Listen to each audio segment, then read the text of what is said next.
In the last video, we introduced the Provider Behavior Change or PBC Toolkit for facility-based provider behavior change. The PBC Toolkit describes a 4-step process. 1. Form a team and plan data collection. 2. Identify factors affecting the behavior. 3. Analyze data to find causes. And 4. Create solutions. This video focuses on using and adapting the toolkit with an example from Uganda to guide us. Here are a few tips for using and adapting the PBC toolkit. First, begin by tailoring the toolkit to the local context. This might include, for example, changing client scenarios and images to better represent your context and the unique needs of your district and country. Second, gain buy-in from the Ministry of Health and other relevant authorities. Get their input on where and how to implement the process. Third, ensure the core implementation team represents local needs and context. Consider team members' strengths when assigning roles.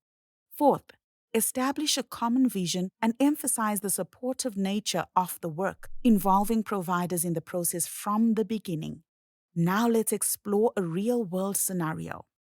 The USAID Social and Behavior Change Activity, also called USAID SBCA, applied the PBC toolkit to better understand what influenced if and how providers offered client-centered family planning services in Uganda. During Step 1, Prepare, USAID SBCA brought together a unique team of stakeholders with diverse roles and responsibilities across districts for comprehensive data collection. Team included Social and Behavior Change Focused Implementing Partner, Service Delivery Implementing Partners, Ministry of Health staff, peer health providers.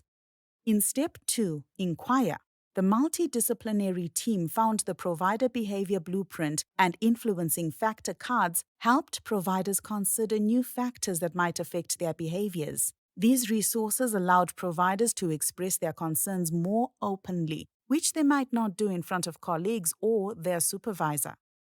The team discovered many behavioral influences, including how providers are treated, availability of supplies, opportunities for growth, relationships with colleagues, compensation, work environment, and provider attitudes. In Step 3, Synthesize, the team reviewed all of their findings and prioritized addressing the following factors: availability of commodities, treatment of providers, and career growth. Using the toolkit's synthesis sheet each day helped them identify the key issues facing providers.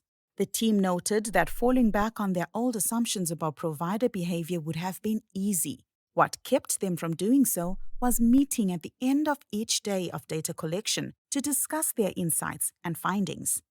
The team's experience highlighted the toolkit's ability to uncover deeper issues. Act.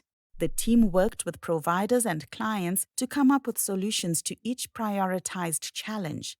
These unique ideas included regular forums and processes to address provider grievances, in-service training and rewards for quality counseling, redistribution of commodities, and quarterly district-level management meetings to equip facility in charges with management, finance, and people skills.